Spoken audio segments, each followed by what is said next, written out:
On va commencer à aller créer des annotations. D'abord dans la zone 0, puisqu'on a un plan. Je vais d'abord vous montrer comment créer des éléments sur la carte.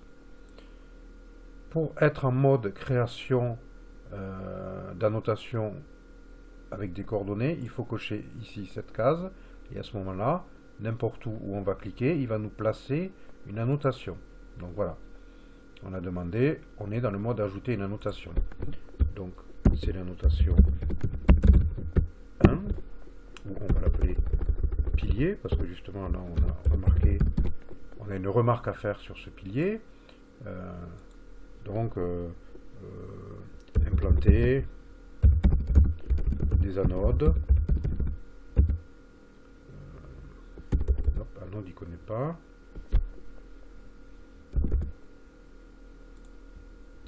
On peut donner nos consignes, hein, combien on en veut, quel espacement.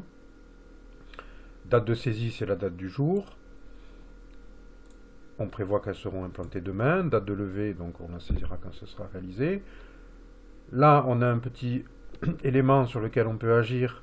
Donc, en fonction, si on l'active ou pas, là, l'annotation passera comme une annotation d'alerte. Donc, elle s'affichera en rouge sur la carte. Ou alors, on la laisse par défaut et c'est une annotation de type normal. Donc, c'est là qu'on va rajouter une image ou une photo. Donc, toujours pareil, par photo, on prend une photo et image. On va chercher des images qu'on a déjà présélectionnées ou qu'on a déjà sauvegardées. Donc là, moi, j'en ai mis quelques-unes. On a dit que c'était un poteau. Voyons, on va mettre celui-ci. Voilà. Donc là, on est en train de créer une annotation. La partie annotation, c'est cette partie. Une annotation n'a pas besoin de photos. Et on le verra plus tard, mais une annotation peut avoir plusieurs remarques. Donc ici, c'est la partie remarque, c'est-à-dire c'est le détail, c'est la photo. Donc si je valide, voilà, notre annotation 1, c'est la numéro 1, a été créée ici. Donc je peux en créer une autre. Je vais la positionner ici. Là, on va avoir une remarque à faire sur une poutre. Donc, décrire le défaut. Décrire la poutre. On veut aussi que ce soit réalisé pour le 16. Celui-là, on va le mettre en alerte ou en urgence. Et on va aller chercher une photo. Voilà la poutre. Voilà. On valide. Donc vous voyez, on voit la couleur. On peut aussi redéplacer pour plus de précision. Voilà. On a bien nos deux annotations qui ont été créées.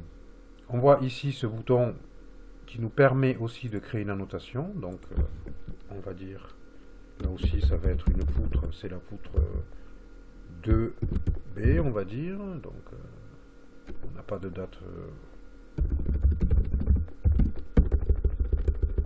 à définir. Décrire les travaux à effectuer.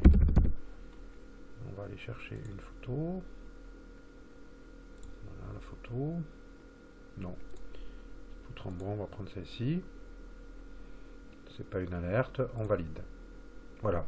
Donc le fait qu'on ait créé une annotation par ce bouton et qu'on ne soit pas passé par le mode création graphique, elle n'a pas de positionnement sur la carte. Donc on verra tout à l'heure comment la repositionner. Mais bon, elle existe. Hein, on n'a peut-être pas besoin qu'elle soit positionnée, ou alors on va peut-être utiliser cette possibilité ici. Quand on n'a pas de carte, on va créer en série des annotations qui n'ont pas besoin d'être positionnées parce qu'elles sont identifiées par un nom ou une position. Voilà. Donc là, on a terminé.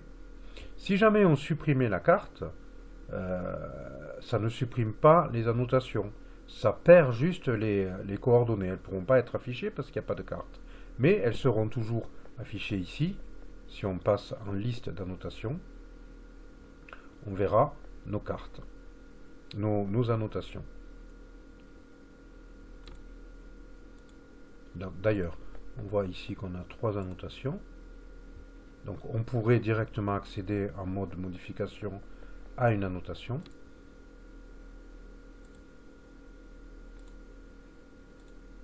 Voilà, je suis sorti et rentré parce qu'il me manquait une annotation, ça n'avait pas été mis à jour, donc ça peut arriver. Voilà. Donc toujours pareil, on voit que toutes nos annotations ont été créées dans l'ordre, elles ont aussi un numéro d'ordre qui permettra de les afficher dans le document de synthèse. On rentre ici en mode modification, si on veut aller d'une saisir la date de levée, ou passer en alerte, ou changer les commentaires, ou affiner un peu le nom.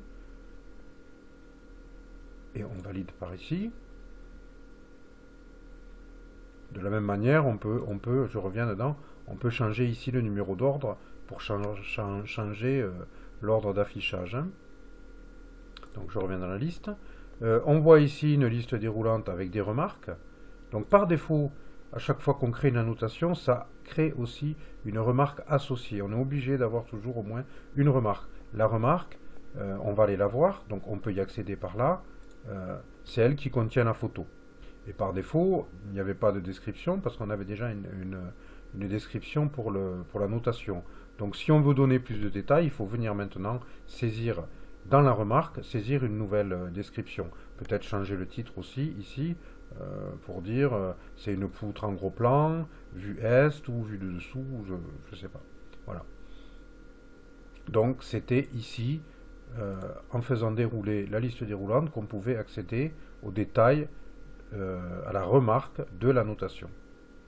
Si on voulait créer, par exemple, deux remarques ou deux prises de vue pour une annotation, par exemple cette poutre ici, on va cliquer ici, et on va dire poutre gros plan. Voilà. On décrit ou pas, et là on a beaucoup moins d'informations. On a un nom, on a une description, et on a une photo. C'est tout ce qu'on a, une photo ou une image. Donc je vais aller chercher une autre image. Je ne sais plus ce que j'avais mis, mais on va mettre celle-ci. Voilà, on va considérer qu'ici c'est le gros plan, et j'ajoute, je valide. Donc maintenant, on voit ici qu'on a deux remarques ou deux prises de vue. En fait, c'est deux photos, deux détails qui sont associés à cette poutre. Voilà. Si je vais voir la première, voilà, on avait la poutre qui était nettoyée, on voyait l'armature apparente. Et donc du coup, si je reviens ici, on voit que dans le deuxième détail, dans le gros plan, bon, mais ça a été nettoyé, peut-être c'est une fois que la réparation a été effectuée. Voilà. Donc je valide.